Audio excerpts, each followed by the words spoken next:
Hi viewers, welcome to our channel. ప్రస్తుతం మనతో పాటు సీనియర్ జర్నలిస్ట్ దాము బాలసన్న వారితో మాట్లాడారు. నమస్కారం సార్. నమస్తే sir, old city BJP MP candidate Madhavi Latha గారికి సంబంధించి ఒక వీడియో వైరల్ అవుతుంది సార్. అందులో ఆమె పోలీసులకు వార్నింగ్ ఇస్తున్నట్టుగా ఉందంట కదా, అసలు ఆ వీడియోలో ఏముంది, మరి ఎవరికి వార్నింగ్ ఇస్తుంది సార్? మాధవీలత ఆమె ఒక ఫెనామినన్గా చెప్పుకోవచ్చు. అంటే అనామకంగా ఆమె ఎవరో తెలియని స్టేజ్లో నుంచి ఒక్కసారిగా నేషనల్ లెవెల్లో పాపులర్ అయిపోయింది. ఇక్కడ తెలంగాణలో అయితే ఇంకా ఏ మహిళ కూడా బీజేపీలో ఇంత పాపులారిటీ లేదు. ఆమె నాకు తెలిసి ఎన్నికలు అవగానే నేషనల్ లెవెల్లో ఆమెకి ఏదైనా పదవి కూడా ఇచ్చేస్తారు. ఆమె ఎందుకంటే బీజేపీకి సరిపడే డ్రామాటిక్ లక్షణాలన్నీ ఆమెకు ఉన్నాయి. సో డ్రామా క్రియేట్ చేయగలదు, ఆవేశాన్ని రెచ్చగొట్టగలదు, అవన్నీ చేయగలదు. సో ఆ లక్షణాలను డ్రామాటిక్స్ అంటారు. ఆ డ్రామాటిక్స్ అంతా ఆమెకి ఉన్నాయి కంప్లీట్గా. సో కాబట్టి ఆమెకి ఆ లక్షణాలన్నీ ఉన్నాయి. మరి ఇంతకాలమే లేట్ అయినట్టుగా ఉంది. ఆమె రాజకీయాల్లోకి రావడం లేటుగా ఎంటర్ అయింది. లేటుగా ఎంటర్ అయినా రజనీకాంత్ చెప్పినట్టుగా లేటెస్ట్గా వచ్చింది. సో ఆమె రోజుకొక వార్నింగ్ ఇస్తుంది. ఆమె తరపున వచ్చిన నవనీత్ కౌర్ కూడా ఇక్కడ వార్నింగ్లు ఇచ్చి క్రియేట్ చేసిపోయింది. నిజానికి అయితే దీనివల్ల ఏంటంటే నిజానికి హైదరాబాద్ చాలా పీస్ఫుల్గా ఉంది. అంటే దేశవ్యాప్తంగా అనేక చోట్ల మత కలహాలు ఉన్నా హైదరాబాద్లో లేవు. దానికి ఒక కారణం ఎంఐఎం కూడా. ఎంఐఎం ఓవైసీ వాళ్ళు మిగతా విషయాలు కరప్షన్ కావచ్చు, బీజేపీకి బీటీఎంగా పనిచేయడం కావచ్చు, ఇవన్నీ ఉన్నప్పటికీ కూడా చాలా సంయమనంతో ఉన్నారు. అట్లాగే కేసీఆర్ కూడా కేసీఆర్కి కానీ అంతకుముందున్న చీఫ్ మినిస్టర్లు చంద్రబాబుకి కానీ కాంగ్రెస్ మినిస్టర్లకు కానీ వీళ్ళందరికీ కూడా క్రెడిట్ వెళ్తుంది. ముఖ్యంగా ఎన్టీఆర్ వచ్చిన తర్వాత చాలా వరకు మారిందనేది చెప్తారనమాట. ఓన్లీ రాజశేఖర రెడ్డి పేరులోనే కొంత అల్లాలు జరిగాయి. సో ఓవరాల్గా ప్రశాంతంగానే ఉందని చెప్పాలి, చిన్న చిన్న సంఘటనలు మినహా. అయితే ఈ మధ్య బాగా రెచ్చగొడుతున్నట్టు కనబడుతుంది.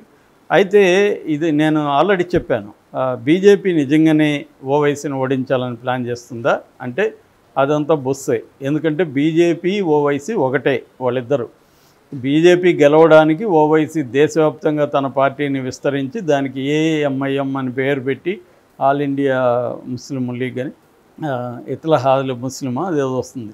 సో అది పెట్టి ఆయన దేశవ్యాప్తంగా ఎందుకు కంటెస్ట్ చేస్తున్నాడంటే ట్రెడిషనల్గా ముస్లింల ఓట్లు కాంగ్రెస్కి ఇండియా కూటమికి వెళ్తున్నాయి కాబట్టి దాంట్లో చీల్చడం ద్వారా బీజేపీకి మేలు చేయడం అనేది ఆయన చేస్తున్న పని ఎప్పటి నుంచో. అది ఆయన మహారాష్ట్రలో చేస్తున్నాడు, మధ్యప్రదేశ్లో చేశాడు, బీహార్లో చేశాడు, ఈవెన్ వెస్ట్ బెంగాల్కి వెళ్ళాడు, మహారాష్ట్రలో చేశాడు, అన్ని చోట్ల ఆయన చేస్తున్నాడు.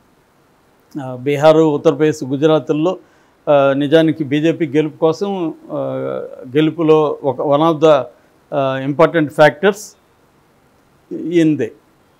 ఈ నిలబెట్టడం వల్ల చీలే అనమాట. ఫర్ ఎగ్జాంపుల్ బీహార్లో చాలా 45,000 ఓట్ల మెజారిటీతో గెలిచారు.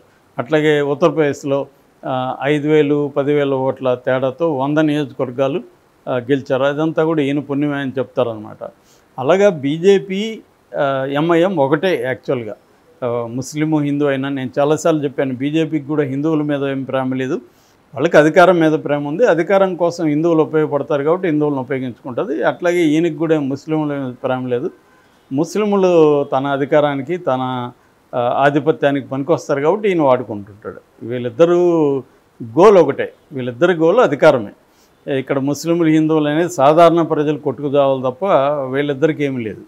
బీజేపీకి లేదు, ఈయనకి లేదు. సో ఈ రకంగా చూసినప్పుడు ఈమెను ఎందుకు ఇంత ఇంపార్టెన్స్ ఇచ్చి చేస్తున్నారంటే, ఇప్పుడు ఎందుకు మేమేదో ఓడిచ్చేస్తాం అన్న పద్ధతిలో ఒక పెద్ద పోరాటాన్ని చేస్తున్నట్టుగా బిల్డప్ ఇస్తున్నారంటే, వాళ్ళకి తెలంగాణలో అసెంబ్లీ ఎన్నికల్లో నష్టం జరిగింది. ఆ నష్టం ఏంటంటే ఇటు బీఆర్ఎస్తో కుమ్మక్కయ్యారు, ఇటు అదే ఎంఐఎంతో కుమ్మక్కయ్యారు అని ఒక పేరు రావడం వల్ల ఏమైందంటే ఇక్కడ ముస్లింలు కాంగ్రెస్ వైపు మొగ్గు చూపారు. ఆల్రెడీ ముస్లింలకు కూడా ఈ ఎంఐఎం ఆడుతున్న డ్రామా తెలిసిపోయింది. ఎవరేమీ అమాయకంగా ఎల్లకాలం ఉండరు కదా, ఒకసారి మోసపోతారు, రెండోసారి మోసపోతారు, మూడోసారికి తెలుస్తుందిగా, లేదా తెలివైన వాళ్ళు చెప్తారుగా వాళ్ళకి. అలాగా కర్ణాటకలో కూడా క్లియర్గా ఇతన్ని రానివ్వలేదు, అందుకని ఇతను పోటీ కూడా చేయలేదు అక్కడ. సో కర్ణాటకలో కూడా ముస్లింలు అంతా కాంగ్రెస్కి సపోర్ట్ చేశారు. ఇప్పుడు తెలంగాణలో కూడా కాంగ్రెస్కి సపోర్ట్ చేశారు అసెంబ్లీ ఎన్నికల్లో. అందుకని బీజేపీ ఏం ఆలోచించిందంటే, మనం ఎంఐఎంతో గట్టిగా ఫైట్ ఇచ్చినట్టు లేకపోతే ఇక్కడ హిందువులు మనకి కన్సాలిడేట్ కారు, హిందువులు కన్సల్టేట్ కావాలంటే, హిందూ ఓట్లు మనకి గుంపగుత్తుగా పడాలంటే మనం ఎంఐఎంతో గట్టిగా ఫైట్ ఇస్తున్నట్టుగా బిల్డప్ చేయాలి అని వాళ్ళు డిసైడ్ అయ్యారు. అట్లాగే బీఆర్ఎస్తో కూడా ఫైట్ చేస్తున్నట్టుగా డిసైడ్ అయ్యారు. అందుకని కవితను అరెస్ట్ చేయడం, కేసీఆర్ మీద ఒంటికాళ్ళ మీద లేయడం ఇవన్నీ చేస్తున్నారు. సో అంటే బీఆర్ఎస్ని తొక్కేసి ఆ ప్లేస్లోకి బీజేపీ రావాలనేది బీజేపీ ప్లాను. అది ఖచ్చితంగా ఈసారి కనిపిస్తోంది. ఆల్ సర్వేలు చూసుకుంటే కూడా బీజేపీకి ఆల్మోస్ట్ కాంగ్రెస్కి దగ్గరగా సీట్లు వస్తాయని చెప్తున్నారు. బీఆర్ఎస్కి 0 నుంచి 1 వస్తే ఎక్కువ అనేది అందరి అభిప్రాయం. బీఆర్ఎస్ పరిస్థితి అది. సో ఈ కాంటెక్స్ట్లో ఈమె ఇప్పుడు కొత్తగా మనం మాట్లాడుకున్న టాపిక్కి వస్తే ఆమె ఏమైనా వార్నింగ్ ఇచ్చిందంటే, బురకాలు వేసుకొని దొంగ ఓట్లు వేస్తున్నారు ఎప్పటి నుంచో, మా వాళ్ళు పరీక్షిస్తాం ముఖాలు చూస్తామంటే ఒప్పుకోవట్లేదు, లేడీస్ ముఖాలు చూడకూడదు అంటున్నారు. ఈసారి నేను అది ఒప్పుకోను, ఖచ్చితంగా పోలీసులు మేము కంప్లైంట్ ఇచ్చినప్పుడు వాళ్ళని పరీక్షించాల్సిందే. మేము కూడా కావాలంటే ముస్లింలనే పెడతాం పరిశీలించదని, ముస్లిం స్త్రీలనే పెడతాం కానీ పరిశీలించాల్సిందే అని డిమాండ్ చేస్తాం. ఆ డిమాండ్ అయితే న్యాయమైంది. ఎందుకంటే ఇక్కడ ఫెయిర్ అండ్ ఫ్రీ ఎలక్షన్ జరిగేటప్పుడు నేను ముసుగేసుకొని ఓటేస్తా అంటే ఎవరన్నా ఒప్పుకుంటారా? మా అన్నీ చూస్తారు కదా వాళ్ళు. సో కాబట్టి వాళ్ళకి కూడా అటువంటి మినహాయింపు ఇవ్వకూడదు. కనీసం వాళ్ళ ముస్లింలే ఇబ్బంది లేనట్టుగా ముస్లిం మహిళలన్నా వాళ్ళ పెట్టి ఐడెంటిఫై చేసి ఐడెంటిటీ కార్డుకి ఆమె ఫేస్కి దగ్గరగా ఉందా అనేది చూడాలి. ఎందుకంటే మగవాళ్ళు చిన్నపిల్లలు కూడా ముస్లిం బురకాయలు వేసుకొని పోయి దొంగ ఓట్లు వేసే అవకాశం ఉంది అనేది ఆమె అంటుంది. ఆమె చెప్పేది నిజమైతే మాత్రం ఖచ్చితంగా ఎన్నికల కమిషన్ ఆమె అప్పీల్ని పరిగణలోకి తీసుకొని అలాగా దొంగ ఓట్లు వేయకుండా చూసుకోవాల్సిన బాధ్యత అయితే ఉంది. అందులో ఆమె అడిగిన దాంట్లో అయితే ఏమీ తప్పు లేదని నేను అనుకుంటున్నాను. ఎందుకంటే ఫెయిర్ అండ్ ఫ్రీగా జరగాలి.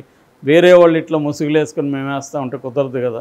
సో ఓకే, వాళ్ళ మతానికి సంబంధించిన అది ఉండొచ్చు, కానీ ఎన్నికలకు వచ్చేసరికి అటువంటి దొంగ ఓట్లు వేసే పరిస్థితి ఉన్నప్పుడు అట్లాగా ఒక ముస్లిం మహిళ ద్వారా వాళ్ళని ఐడెంటిఫై చేయించడం అనేది చేయొచ్చు.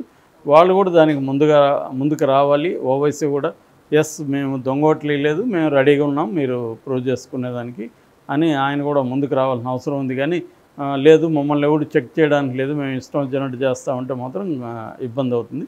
ఏదేమైనా ఈమె పాయింట్ 11 ఎత్తింది. అట్ ద సేమ్ టైం ఈమె చేసే పోరాటం అంతా కూడా ఉతుత్తుదే అని కూడా అర్థం చేసుకోవాలి. ఎందుకంటే ఇక్కడ ఎంఐఎంకి బీజేపీకి మధ్య ఎప్పటి నుంచో దోస్తానా నడుస్తుంది. ఆ దోస్తానా లేదు, మేము అతన్ని ఓడించడానికి చూడు ఎంత ప్రయత్నిస్తున్నామో అని చెప్పడానికి మాత్రమే ఆమెను దింపి ఆమెకి లేనిపోని ఇంపార్టెన్స్ ఇచ్చి మోడీ దగ్గర నుంచి అందరూ కూడా ఆమె గురించి మాట్లాడి మీడియా తరపున హైప్ ఎందుకు చేస్తున్నారంటే అది నిజంగా పోరాడేవాడు ఎవడు అంటే ఆయన రాజాసింగ్ నిజంగా ఎంఐఎం మీద పోరాడుతున్నారు. అతన్నేమో మన మోడీ సభకు కూడా పిలవలేదు, ఇక్కడనే ఇంట్లో పెట్టేశారు. సో అతనికి ఇప్పుడు ఇంపార్టెన్స్ తగ్గించేశారు. ఆల్రెడీ అతన్ని సస్పెండ్ కూడా చేశారు.